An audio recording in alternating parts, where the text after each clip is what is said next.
नमस्कार साथियों, स्वागत है एक बार फिर से मेरे साथ। आज हम आपको स्वामी विवेकानंद जी की प्रेरक कहानी सुनाने जा रहे हैं, लक्ष्य पर ध्यान। तो चलिए शुरू करते हैं। ये उन दिनों की बात है जब स्वामी विवेकानंद अमेरिका में थे। एक दिन वो सैर के लिए निकले और घूमते घूमते एक पुल के पास पहुंचे। तभी उनकी नज़र पुल पर खड़े बच्चों पर गई। सभी बच्चे बंदूक से पुल के नीचे बहती सी थोड़ी नदी में तैर रहे थे।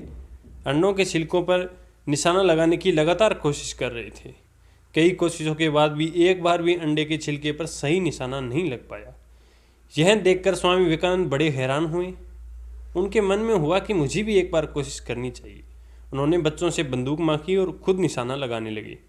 स्वामी ने बंदूक तानी और अंडों के छिलकों पर पहली बार में ही निशाना लगा दिया। पहला निशाना सही लगने के बाद उन्होंने एक के बाद एक कई सारे अंडे के छिलकों पर सही निशाना लगाया। स्वामी के निशाने की कला को देखकर बच्चे हैरान रह गए।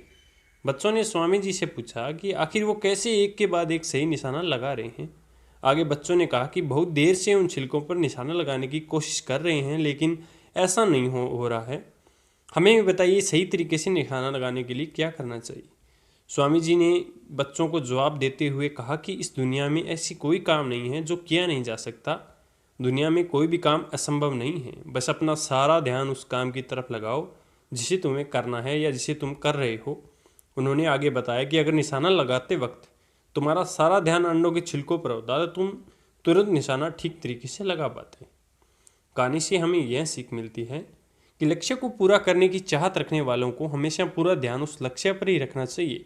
ऐसा करने से लक्ष्य चूकता नहीं है। धन्यवाद दोस्तों, आगे सुनते रहिए कहानियों को। धन्यवाद।